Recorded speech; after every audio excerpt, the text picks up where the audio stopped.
Alright, what's up guys? So in this video I'm going to be talking about Diablo 4 and the classes and the tier lists that have been coming out that I've been seeing. A lot of people have got it all wrong in my opinion. Right now, the way it stands, first of all, also if you're interested in this kind of content, if you enjoy it, got a lot of Diablo 4 footage. I play a lot of ARPGs. If you'd consider hitting that subscribe button, I'd really appreciate it. Trying to get to 1,000 subs. Anyways, back to the video. So the tier lists I've been seeing out there, everybody's got basically the consensus is Druid, bottom tier, worst class, Barbarian, rank 4, a little bit better than Druid, but not by a lot. And then we've got the Rogue in at about the third spot, and then we've got Necro at 2, and Wizard or Sorcerer, excuse me, at rank 1. And I want to break down why I think this is just completely wrong, and also go into a little bit why people have arrived at that conclusion. So let's talk about a little bit why people have arrived at that conclusion, and then we'll go into why I think it's wrong and really, what the class you should play ought to be at launch. So this beta is a very small window into the game, and it's only to level 25. And so once you hit 25, you have a lot of time to try and maximize, optimize your gear on a character if that's what you wanted to do. Leveling up, you typically won't be stopping and farming gear at any particular level. Also, the drop rates were greatly increased. I think the legendaries were dropping at like 3 times or 5 times the normal rate. So legendary powers will, not be dropping as frequently, but I don't think it's going to be that big of an issue with how the crafting system works. I'll go into that more in another video. So once again, hit subscribe if you're interested in D4 content. But also, not all of the classes had access to their sort of unique class-specific system. Like the Barbarian has access to maybe half of it. Like you have your arsenal, you can equip all the weapons, but you can't go to the zone you need to go to complete the quest to get access to the passive abilities granted by your arsenal. And same thing with the Druid. You can't go and get access to the buffs by turning in the drops that you can pick up off mobs. I forget what they called them, if it's like Spirit Totem or Spirit Relic, something like that. The system, the way it will work is you can collect those and turn them in to get buffs for your character based off specific builds. Now the Sorcerer had access to their full passive system. I don't think you could get to where you could have 2, but you could have 1 skill selected. And also the Necro had access to their full system, at least what you could experience up to level 25. And I think that played a lot into why it felt like those two classes were top tier, and Druid and Barbarian felt like they were so lacking in comparison. And the Rogue also had access to their system as well. So it also helped the rogue. But they were more middle tier, so I'm not really gonna, in people's lists, I'm not really gonna go too far into what people consider mid tier, because that's kind of means it's at a fairly decent place in terms of what people consider to be balanced. So what made the sorcerer seem so strong is that basically, and the devs also said this was by design, that the barbarian feels a little weaker at the start of the game. And if you think back to previous titles like Diablo 2, for instance, if you look at the first 25 or even just the early levels of the game, sorcerer or sorceress has a huge advantage. And this is pretty typical in ARPGs, classes that rely more heavily on casting and skills. Magic damage, same thing in PoE. If you're using a spell, you have an early advantage versus a class or build that relies more on ability damage that are based off your gear and your weapons. And the barbarian also, and the druid, their resource generation systems, they don't just automatically regenerate in the way that the sorcerer's does. So that also leads to them not feeling as powerful, because you don't have the ability to just spam your strongest attacks as much. But what everybody is that, you know, these tier lists, I would hope that the people making those lists realize that you can't judge the end game or even the leveling past 25 off of this beta, and to assume that it's going to remain the same would be a very poor assumption to make. So the class I would recommend you play is the class with the theme that you are most interested in. If you want to play something that is in your face melee, physical damage, and smashing stuff, I would suggest you play a barbarian or possibly a shape-shifting druid. If you want a more hybrid, you know, elemental melee class, I would also recommend you play a druid, and etc., etc. Because this is a live game, and so it could very easily be that the most overpowered class could be barbarian, it could be druid, it really could be anything. And if we find something, if we discover something that is just incredibly broken, it's going to get patched, it's going to get nerfed. It could be sorcerer, it could be necro, it could be rogue. We really don't have a good way of knowing.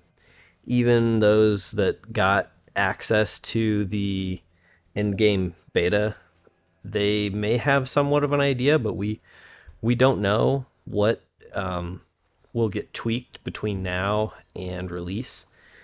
I doubt that they would give us patch notes for changes that they've made from the endgame beta / early access open beta to launch. We will just most likely get the release of the game, and then all of those numbers will be there. We'll also know more once the Paragon system is a little bit fleshed out. But most of us don't really know what the Paragon system is going to look like and how it's going to influence builds and your overall character power. So really, the best thing you can do is pick the class that you are most interested in playing. Don't try and metagame and just pick Sorcerer because that's what people are saying is the strongest, or Necro because that's another class that people are saying is really strong. If you do that, you're probably going to end up regretting it and not enjoying the game when you get to the end game and you see that one class that you really wanted to play, and you see somebody just beasting everything, and you're gonna be like, oh, that could be me, but instead I played Sorcerer or Necro when I didn't really want to, just because everybody said they were top tier. That's not gonna be fun. So the main point of the game is to enjoy yourself and have a good time and come up with a cool build and play style that you enjoy. So if you're not doing that, you're not playing the game right. I would just recommend that, you know, pick the class that you are most interested in and then find out what happens. It's a bit of a dice roll. I doubt that anything is gonna be that you know, bar some sort of exploit, which hopefully there won't be any. I don't think anything is going to be that far out of line when you look at the game across the entire playthrough from 0 to 100. Yes, you can get to the end game and you can feed your other character's gear, as far as we know. I don't believe there's any limitations to. I think everything is account bound. I don't think anything is character bound, but possibly it is for in-game gear. We just don't really know. As people that have played in the earlier access or open betas, so we really just have to kind of wait and see. But this beta was such a small window into the game. We just don't know what's going to be the strongest. And once you hit 50 and get access to Paragon, and you've really started to flesh out, you know, we didn't even really get to see that many legendary powers. I don't know if anyone's got a collection of all of them. There may be on you know, certain websites. But you can kind of see how the legendary powers, a lot of them synergize with each other for certain builds, and I think a lot of your build strength is going to come from the legendary powers and how you take advantage of them and get them to synergize with each other, on top of whatever it is that we get from Paragon boards. And then obviously also from your skill tree. But the skill tree, I think we all got a pretty good look at in this beta. And nothing was hidden in it, so we kind of have an idea what the skill tree is. Now the question is, how will it change based off of items? Because there were some legendary powers in the game that I saw that, you know, completely change how the skill tree functions. So for instance, and I'll go into a lot more detail on this in another video, so hit that subscribe button if you're interested. But as far as crafting goes, when you craft a legendary power onto a two-handed weapon, it doubles the effect.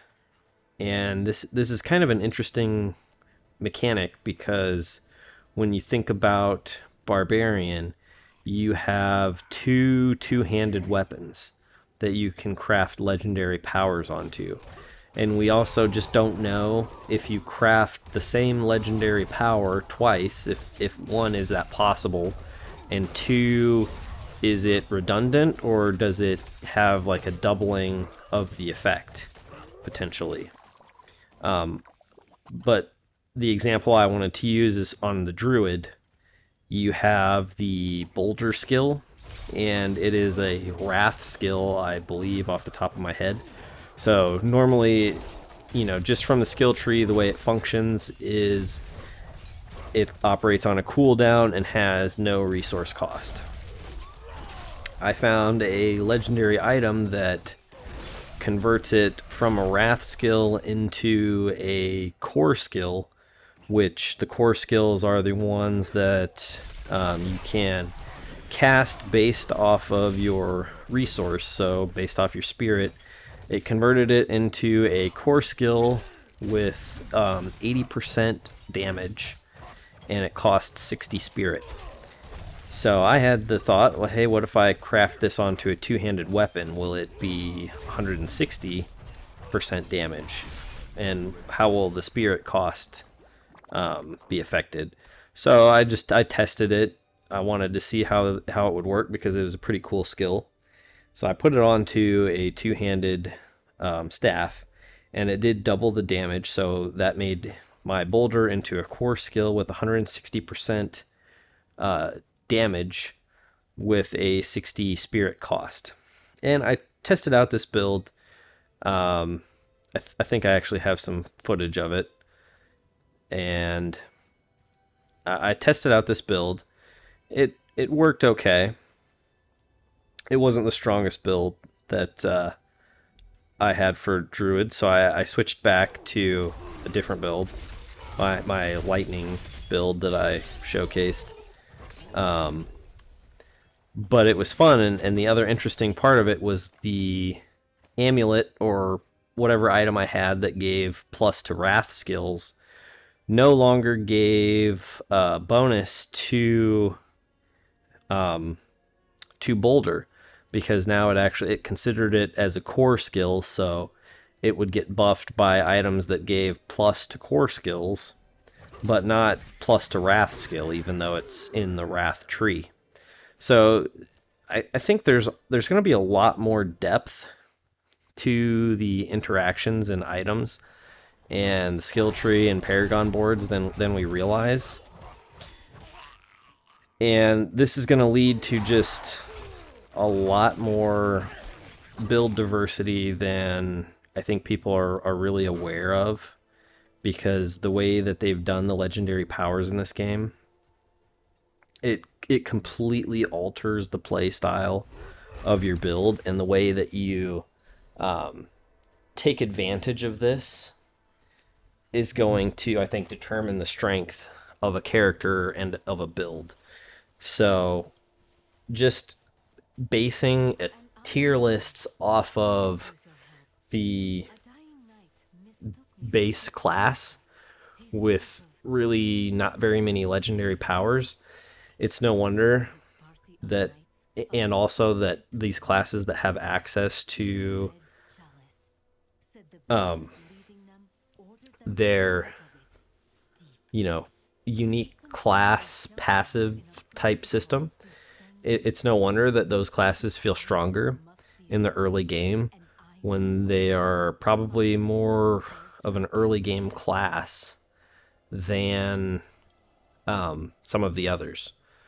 So it's just a no-brainer that they feel stronger in the early game, and if that's what you want to pick a character based off of, is what feels stronger with no gear and no legendary powers in the first 25 levels of the game, then, you know, Sorcerer and Necro is the class for you. If you want to pick a class that you really are interested in, and how you can build and develop that class and, you know, min-max it, then pick whatever the hell you want, because these tier lists are meaningless. And really it's almost it kind of frustrates me that people are even making these tier lists, because I think it's gonna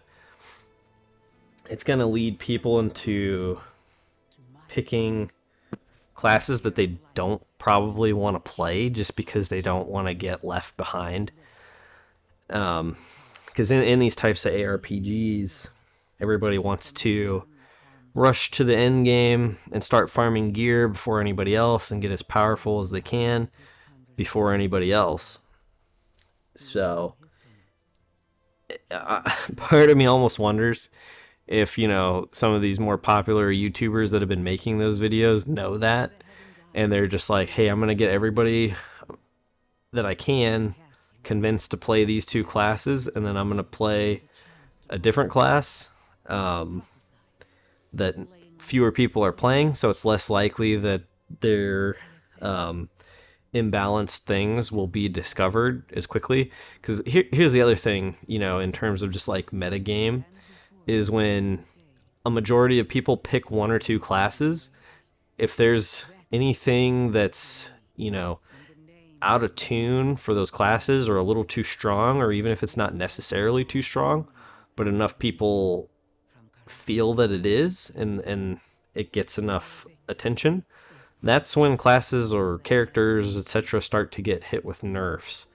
So the fewer people playing another class, like if there's, let's say 10% of people play Druid because everybody thinks Druid is trash, and then Druid turns out to have something completely broken, well, it's going to be a lot longer before it gets balanced, because not as many people are going to be aware of it, and fewer people will be talking about it than as if it was a wizard or sorcerer or a necro, or even a rogue. I think rogue might be a popular class, just based off some of the feedback that I've seen and videos.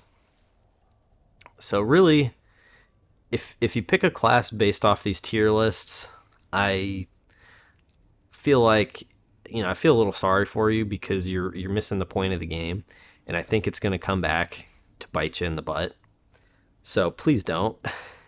for your own enjoyment, please don't. Just pick the class that, the theme you enjoy, and then let's discover builds and powerful builds in this game. Let's find out how to min-max all of the classes, and make as many cool and interesting builds as we can come up with for all the classes. And then let's see, truly at the end game, what is, strong and what's not. If everybody just plays Sorcerer and Necro, I think it's going to really be kind of a boring game.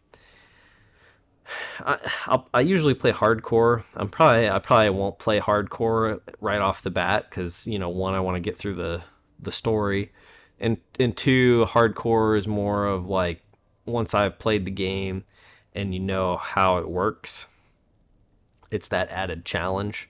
So maybe after the first couple seasons, I'll do like a hardcore season, is kind of what I'm planning on doing. So that's my advice to you guys in terms of what you should and shouldn't do when the game comes out and we get to pick a character. Next couple videos, I think I'm going to make some videos on how the crafting system works, and just some other tips for starting out if you didn't play the beta, or if you didn't get a chance to. But also some things that you may have missed in the beta if you didn't happen to get to try all the systems out, or you're just trying to play all the classes and level them to 25. If you didn't do much crafting, or even just there's just some basic things that aren't really spelled out and obvious, that if I didn't catch it until I was probably level 20, and it slowed me down. So if you want to get ahead when the game comes out, I suggest just, seeing what it is I'm talking about, because it will save you time. It'll help you level up quicker. Um, but that's really all I've got to say on the subject, guys. And thanks for listening. Thanks for watching. If you've made it this far, hit that subscribe button. And I'm going to let the video play out of just killing a few more things. And remember to give them the D.